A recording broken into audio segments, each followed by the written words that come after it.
आगे हम पढ़ेंगे कूलाम के नियम। कूलाम का नियम क्या है? ये सन 1785 ईस्वी में फ्रांसीसी वैज्ञानिक कूलाम ने दो स्थिर बिंदु आवेशों के बीच लगने वाले बल के विषय में एक नियम का जो है प्रतिपादन किया। तो उनके अनुसार जो नियम का प्रतिपादन किया वह है कूलाम के नियम। उन्हीं के नाम से ये जाना जाता है कूलाम के नियम। तो कूलाम का नियम क्या है?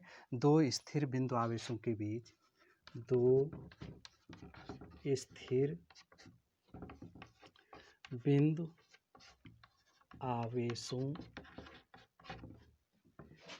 के दो स्थिर बिंदु आवेशों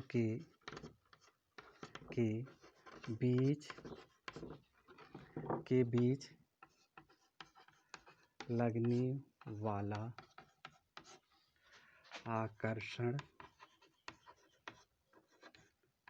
या प्रतिकर्षण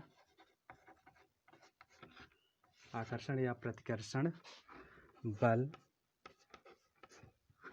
उन आवेशों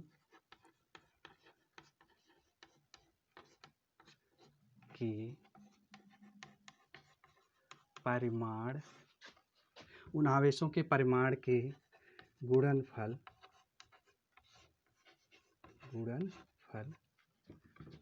आवेशों के परिमाण के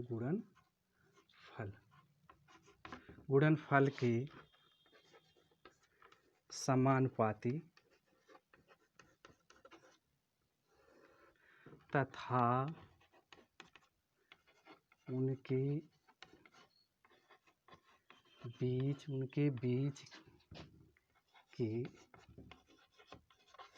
दूरी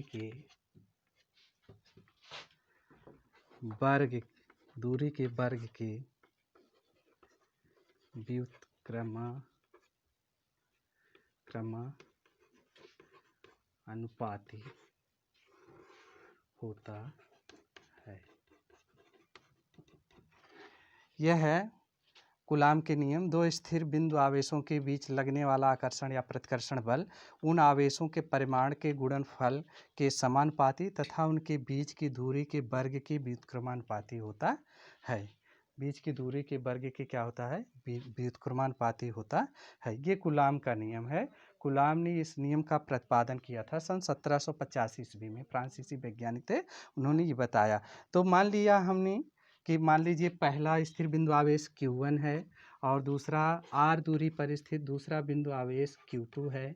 तो इसके बीच लगने वाला बल जो होता है F होता है, वो होता क्या है? ये होता है Q1 Q2 upon r square गुणे 1/4 पाई एप्सिलॉन 0। ये क्या है? ये कांस्टेंट राशि है। 1/4 pi epsilon not 1/4 pi epsilon not.